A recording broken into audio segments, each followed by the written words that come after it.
My husband doesn't like being defensive. When I got married to him, I used to feel I'm small, so he would take advantage of me. Nowadays I've grown up, I'm at least big, 4 kids. Now I was that defensive mom, and I was also getting hard time saying sorry. If I have to say sorry, I have to say it in form of action. Nikuongeze mboga. Or I just become nice. Yeah. So I realized it's not actually helping. Kuna siku aliniuliza kitu.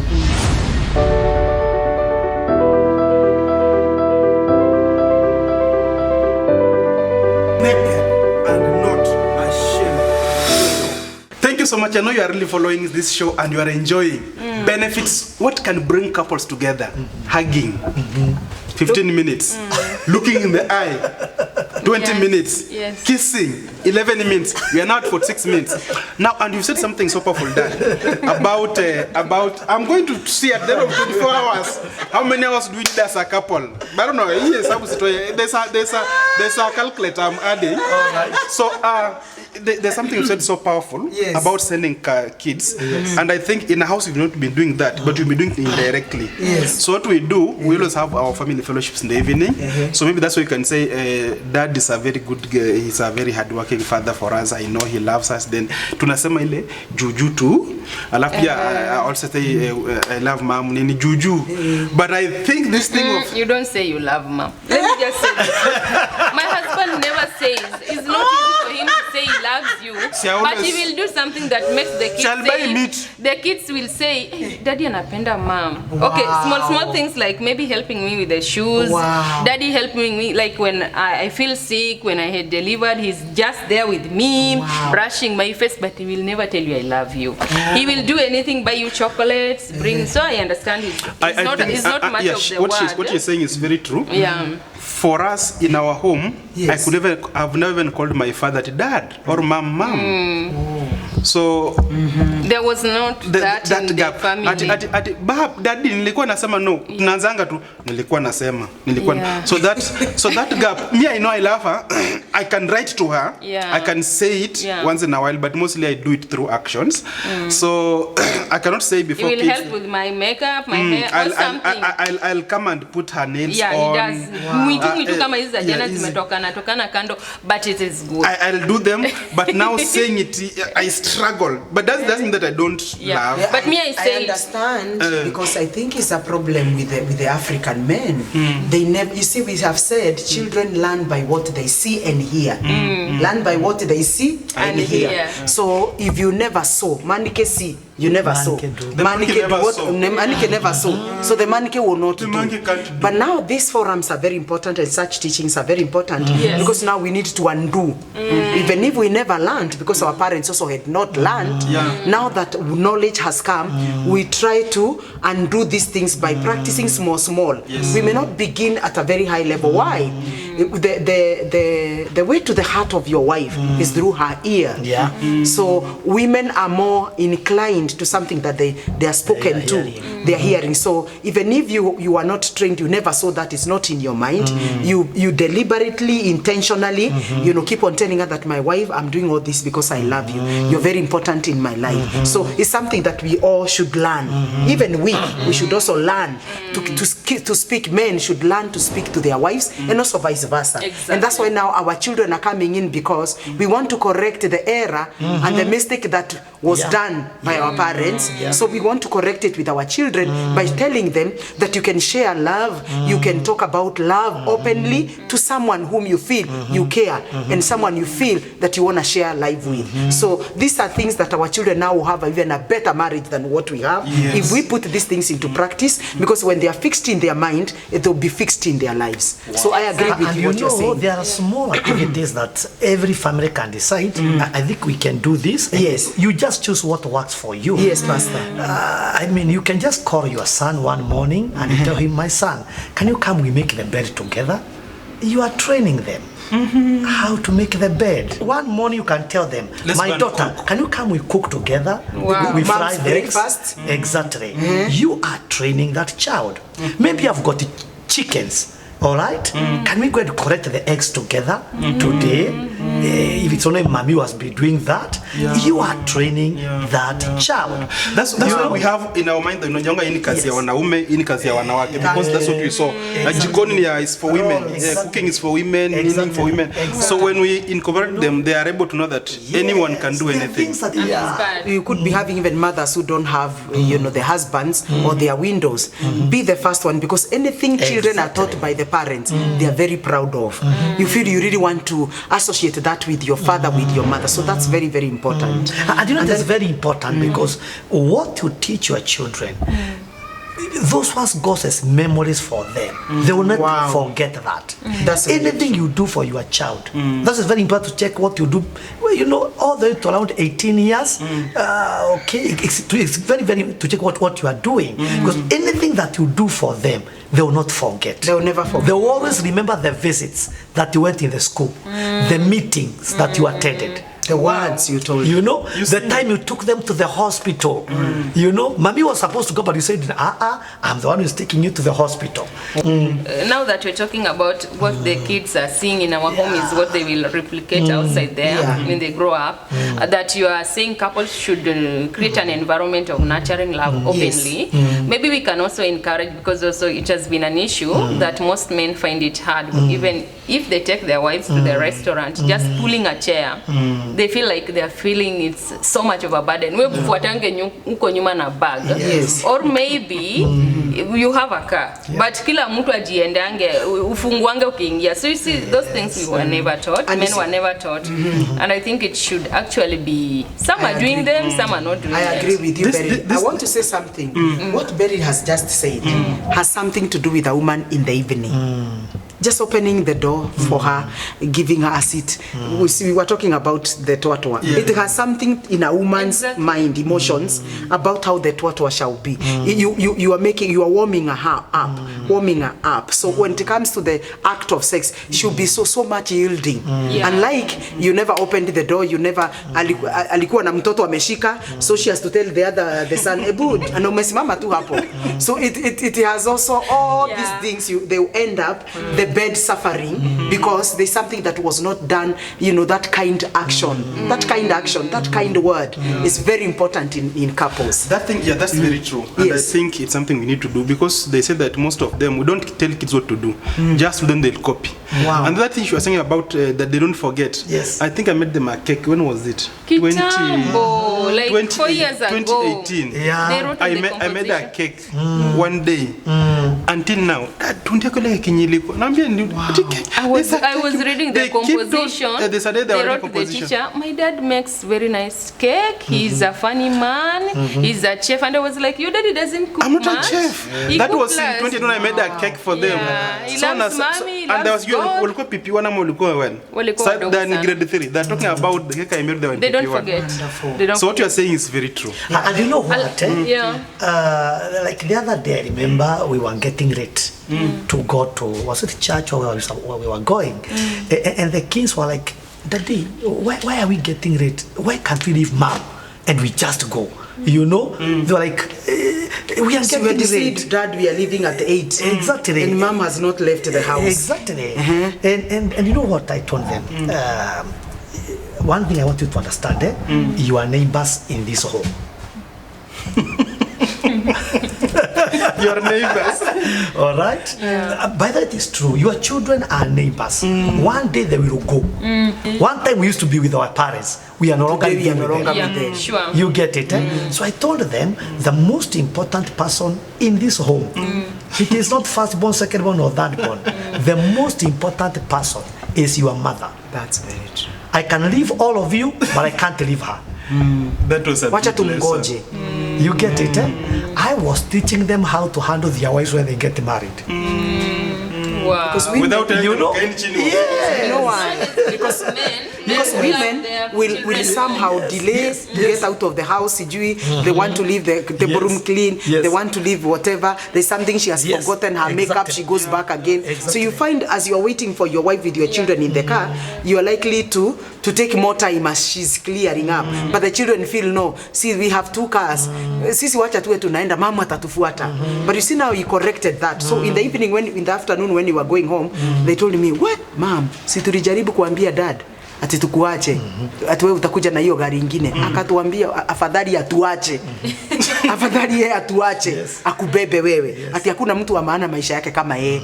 Na mamsi unapendwa. You see, to them now, he has already preached a sermon to them. Yes, and then he told us, then my son said, first of all, they said, but Dad also taught us something, that women will, when we marry, that women will take longer to do something, prepare, you know, or do all things. They will delay you. So Dad taught us that we have to be patient. When we marry, we need to be patient with our wives. But you see, how would have that lesson gotten be very practical until when? Until it happens. Until it happened to their own mother. So that was very, very important. And from that time, you find even when I delay, they are not agitated. They are not upset.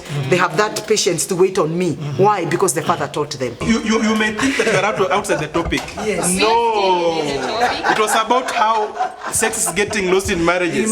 Because of those. Imagine if your wife hears that you waited for those hours. So next point on the same. I think that is very important. We should be our fifth day on connecting emotionally.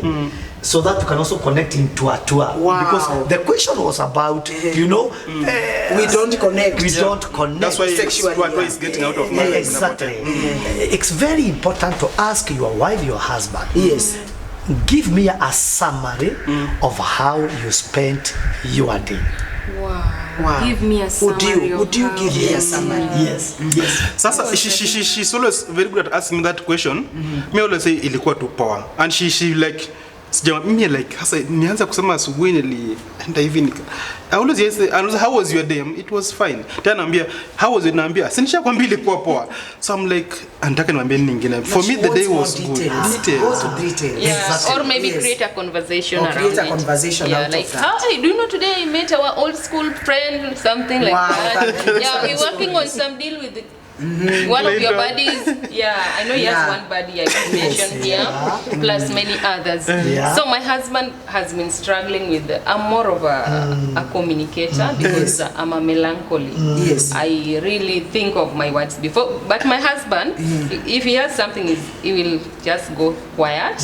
Or he will give you a one-word answer. So I probe him. So mamuni anika leo. That's why I love you. That's why I love you, because if we were both melancholies, we would be having so many words. Yeah, but me, I'm like that. I talk. Even my husband is a melancholy and an introvert. As we are extroverts. So ataongea kwa hivyo tu. But sasa ile kuongea ile iko organized. We have this, we have to talk about it deeply. Or maybe you have certain issue, we have to talk about it. Alikuwa na hiyo challenge.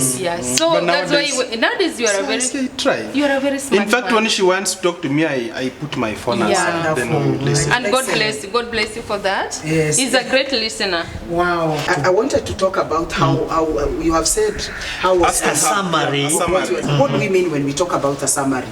It doesn't mean that you have not been together. You could be when the husband left in the morning or the wife left and went to job. So you have a lot to share. But you could also have spent the whole day together, because that does not mean that because you spend the day together you're not supposed to talk. No. You should. You could be having your own experiences. For example, most of the times when we are going for meetings, couples meetings, we are going for corporate meetings where we have been invited, most of the times I find myself just taking a nap because my husband is a very good driver. So and I sleep. I can sleep. Maybe we are going to Nakuru, we are going to Meru, we are going to Kisii, we are going to Mombasa. So you find on the way I have slept, and maybe probably there are things that he encountered. Kuna chakula tulikula imemuharibikia, mimi sikuharibikiwa. You see the same thing we ate. Probably when you were driving, kuna trailer. Alikuwa karibu kugonga hiyo trailer. Mimi sikuiona. Maybe I woke up and thought maybe it was a bump. But kumbe it's God who has just delivered us from an accident. Yeah, it could be also there's a phone he received. All that. So summary does not mean that you need to give summary just because you've been away physically. Yeah, that's something that most couples now must correct that. Summary, every day giving summary to the emotional. How many minutes? Yeah, it means That one, let it flow. Let it just flow. Yeah. The next question is, you need to ask your partner. I don't know how you, depending with how you call yourself, maybe others call darling, others say my dear, others say babe. Babe, do you have something that you wanted to share with me? Wow. Because summary and sharing is very different. Yeah, I wanted to share with you something because I have noted you are very rude to me. Anytime I ask you something, even in the presence of the children, I've been observing you are becoming rude. And I'm wondering, is it that you have offended you? Is there something that you're not comfortable with? Because this has not happened even the first, the second, and you're able to sort it out. And then the wife is able to tell you, yeah, you mean, yeah, for the last 3 months, actually my wife and my husband have just been observing you, and I feel, no, this is not the same Sue. This is not the same Monene. I can also ask him about Toatoa. I can also tell him, I think, sijui kwa nini siku hizi naona unakaa haraka sana. When we go to have sex, within 1 minute you have come. Shamaliza, and I'm wondering, what could be? Is it that you are stressed? Is it that you could be developing maybe diabetes or hypertension that we need to be checked on? Could there be anything? You get that? That reassures your partner. You know, some things it could be, you are coming very late. That's something I wanted to tell you. And the children are asking me, they only see dad over the weekend. Weekday, dad anakuja very late. In the morning when they want to say hi to him, he's asleep. Or ashatoka. So the children are telling me, if it's possible, hata kama unasema uko very busy at the place of work, would you find like 2 days or 3 days to come early for the sake of the children, even for my sake? You see that sharing something. Now you're creating a safe space for the partner to open up. Oh yes. Because mostly men are always bottled up with issues. Yeah. So and you see now this emotional womb is hurting, and when it is hurting, it will result for the side effects will go to the toatoa on the bed. That's why you find you're not able to connect. But it's because there's something that you have always wanted to tell your partner, but these people are so busy for you, so you keep wondering, when will I share this? So you find a husband has so many small things that he has never bottled up. He has never told the wife, and vice versa. So, but when you are very deliberate, intentional, every day to ask each other, do you have something that you want to share with me? They will be available, and they open up. And also when you are told about your issue, like Kiseme, for example, he has noted that maybe I talk rudely. I shouldn't be on the defensive side. Thank you. Being defensive cuts off communication. Because, for example, if he's a person who doesn't open up much, and he has gathered that energy just to share with you that my wife, you've been hurting me, how you talk to me. And when he tells me that, and then I get so defensive, I cut him even before I onge, nimemkata. That guy will never talk to you again. And then you accuse something that happened many years ago. Yeah, you bring it today. Unakumbuka 1944 ulifanya hivi, ndio maana siku hizi nafanya hivi. That is so unfair. That's very unfair. And you see now, that daily asking each other, do you have something that you want to share with me, avoids you remaining with bitterness, with anger. Because now you have made sure that the sun has not set before you have sorted out your issues. Because issues in marriage, anything can become a cause of conflict in marriage. So when you learn to share on a daily basis and become intentional, this does not just come automatically. You guys have to be very intentional that you have to, they can ask, and if you find your partner has forgotten, ask them. You get that. That sharing, it makes your emotional womb to connect very easily, because when the emotional womb is very, very intact, they can never be separation, they can never be divorce, they can never be pain, they can never be bitterness. And then it is in that asking, sharing with you, that you talk about something that you offended, and you forgive each other, and you move on. And I like the way Pastor Munene says that in a couple has to be very intentional. When your partner corrects you over something, don't make it as a case. Wacha kuifanya kama ni kesi. Exactly. You know, you are defending it, and you really want to win the argument. No, because he keeps saying, even if I win in that argument, nitapeleka Pastor Munene njela gani? Alafu ni sawa nimewin. Then pia tukishawin argument hakunanga certificate tunapewa. Thank you. Hakuna certificate. There is something that my husband has taught me over the years, because we've been there for 13 years, darling. God has been gracious to us. My husband doesn't like being defensive. When I got married to him, I used to feel I'm small, so he would take advantage of me. Nowadays I've grown up, I'm at least big, 4 kids. Now I was that defensive mom, and I was also getting hard time saying sorry. If I have to say sorry, I have to say it in form of action. Nikuongeze mboga. Nikuongeze mboga, or I just become nice. Yeah. So I realized it's not actually helping. Kuna siku aliniuliza kitu. He's a very wise man. Okay, so you want to win this argument. Niache basi win. I was like, okay. I'm defending so much. I went and sat myself down and said, you have just to be somebody who can be approachable. So my husband, when he talks to me nowadays, I listen. I say, if you are ready to listen, we talk. I listen. Wow. He talks, and if there is an area, have I improved? Very much. Nowadays I say sorry. I don't feel like he's taking something from me when I say sorry. And then when he tells me here, I don't like, I say, honey, I'm sorry. It was a mishap. I'm going to work on it. Excellent. And it won't happen again. And then sometimes also when there's an issue, she lazima tumalize saizi. We have to tackle it. And like maybe that time temperatures are so high, me I feel like no. Let us calm down, we'll talk that. Hapana, come here, we have to talk. We have to talk. Do we talk in this environment? And then I would use this verse. I would say, the Bible says people should not go to bed with what? Without settling issues. And also, God says that before we go to Him, we have to go back to our brethren and settle scores. So we are settling scores. And it must be now. And for me, like, in that mood, I cannot talk anything. I'll not solve anything. I would like, maybe I go and sit just under a tree. When I'll come back, I'll talk so well. Wonderful. Or I go and watch a movie or listen to a song. I'll come and talk. But but for nowadays she understands. Can we talk later? Yes, okay, but make it faster.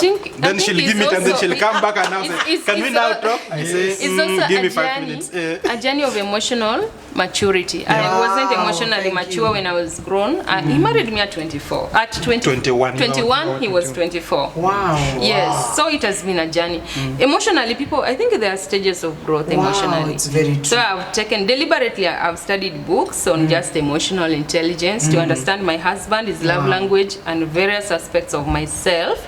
Because if you are not self-aware, you can never understand your partner. You can never understand yourself, and so you cannot understand the other person. Yeah. So I think we should talk about just communication of these days. Communication in marriage. How to tackle your communication. About how was your day? How do we approach an issue? Forgiveness. It will be a topic on its own. Exactly. We are just talking now how to make this emotional healthy. Yes.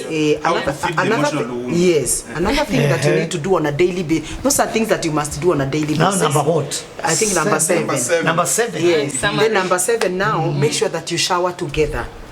Yes. It's a place we went the bathroom, when you put the basin, it's already full. So he said it's really discouraging. Mimi nikiingia hivi niko kwa mlango. My husband is odogu, so he's big. When he akiingia bathroom inajaa. Even hata yeye peke yake akiingia hivi akiweka besheni hivi, akinama mgongo uko ukuta, mlango kichwa uko mlango. He said surely this place. And then we moved to a house, we got a bigger bedroom. Even we do most of our what was there in the morning. In the bathroom. That's very important. Because when we wake up, we do meditations, prayers, workouts, and then when we go bathing together. And it's so nice. It might not be all the time, but make it a deliberate once in a while. Just get into the shower, munasuguana huko nyuma mahali mfiki, munajaribu styles zingine huko. It brings such an atmosphere. And at the end of the day, you are feeling in your emotional that makes you connect. So hii mambo ya kugojeana. Maliza haraka. Kwanza kuna hii ati mtu anataka nivae nguo. Songa anataka nivae nguo asikuone. Tulikuwa na watch clip nyingine juzi whereby a bishop was saying that when a wife is still new, utasikia kama umejifuna usiku anakufunika. Kama uko kwa bafu anakuambia nikusaidie kusugua kwenye mkono haifiki. Ati bati mshaanza kaa sana mmeanza kuzeeka. Anakuambia kila mtu ajipange na mgongo yake. Si uko na mgongo yako just how you. But I thought it should be something that you should not be fading with the time. Inafaa hiyo kusuguliana iendelee hata in fact the more we get old the harder it gets to reach the umeanza kudeka sasa naambia nisaidie. I think by the thing together you keep it on a series. It's very important to shower together when you are naked. You are naked and you are not ashamed. Naked and not ashamed. Because now you are able to connect emotionally. Another thing that we are supposed to do on a daily basis, which is very also very important, is to make sure that you keep on what would I say? You can have a dance. Something you like doing together. Something that you like doing together. Enjoy You feel that emotional womb. You can have a dance. You can have a You dance. can do exercise together. You can do exercises together. For us, we tried dancing, but all my legs are left, so I fell down. And for her, she loves dancing so much. I told you we joined salsa. So, but at least it's slow. But now at least we found we do watch a movie together. Yeah. We can read a book together. That's what we enjoy most. Yeah. Actually, we enjoy reading. We are both big on reading. Reading family resources. Yes. So we create time deliberately for Swimming. Swimming. And of course, praying. You can even pray together. Praying is underestimated. Praying is also an activity together. Yeah. Yes. Yeah, so I think that's a very good point. And I think as we just coming to the end of this show, I would like, before we conclude, let's just each one of us to give the last views. Yes. And then we conclude. The reason why couples, their love will go down and they don't have tour, I would say the major reason is lack of knowledge. If anybody gives himself to knowledge, let me tell you, no matter where you started, no matter how low you are, you can go somewhere. By the way, do you know, we are marriage mentors. We talk to so many people, either on one-on-one or online. But I want to let you know something. We also take time to attend seminars, conference.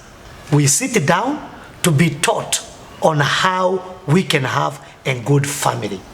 Now, if we are doing that, yet we are talking to so many other people, do you have time for your family to go for a couples meeting, to go for a seminar?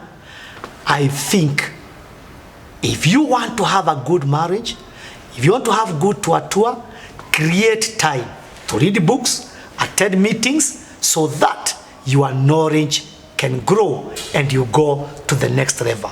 Do you have mentors? People who talk to you?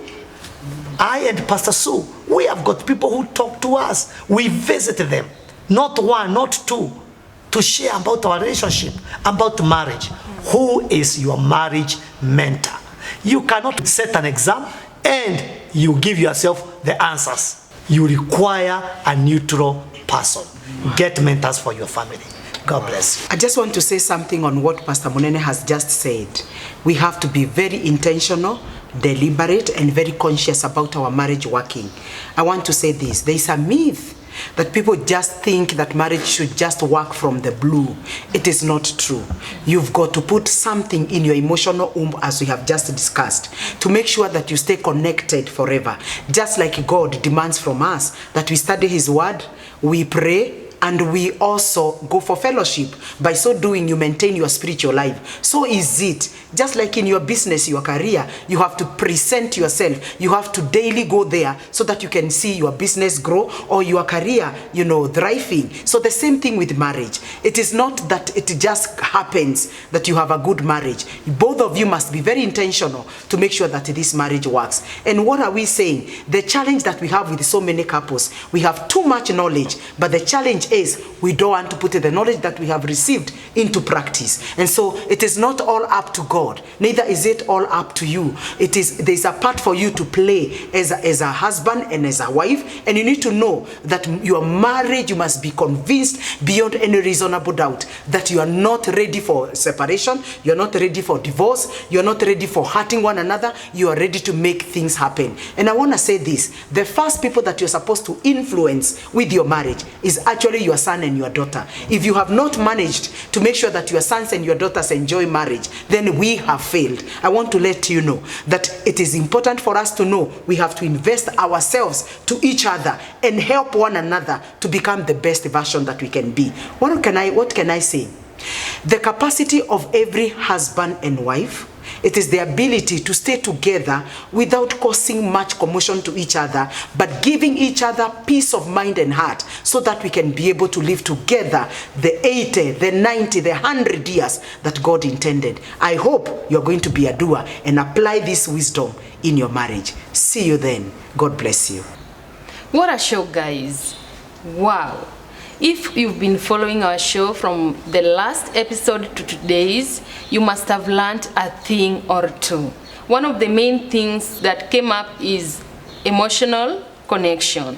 How to connect to your partner emotionally.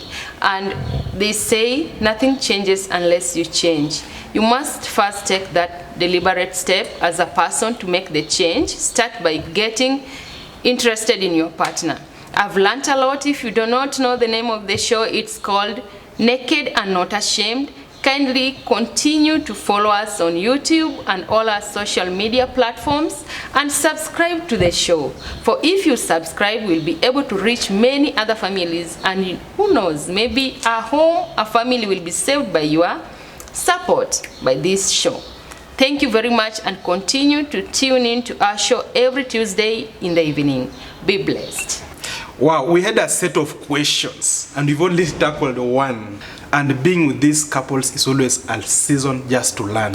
And I've learned so much. What I've learned, and I'm going to pick today practically, is using our children to be part of our love in our marriage. You see, most couples, when they go through what you call nail by mouth, yenye waongeleshani, they use their children. Napata nimekaa na bibi naambia mtoto, "Toto, unajua tungene kwa nyumba ni wajinga sana. Unajua kwa nyumba hata leo hakuna chakula."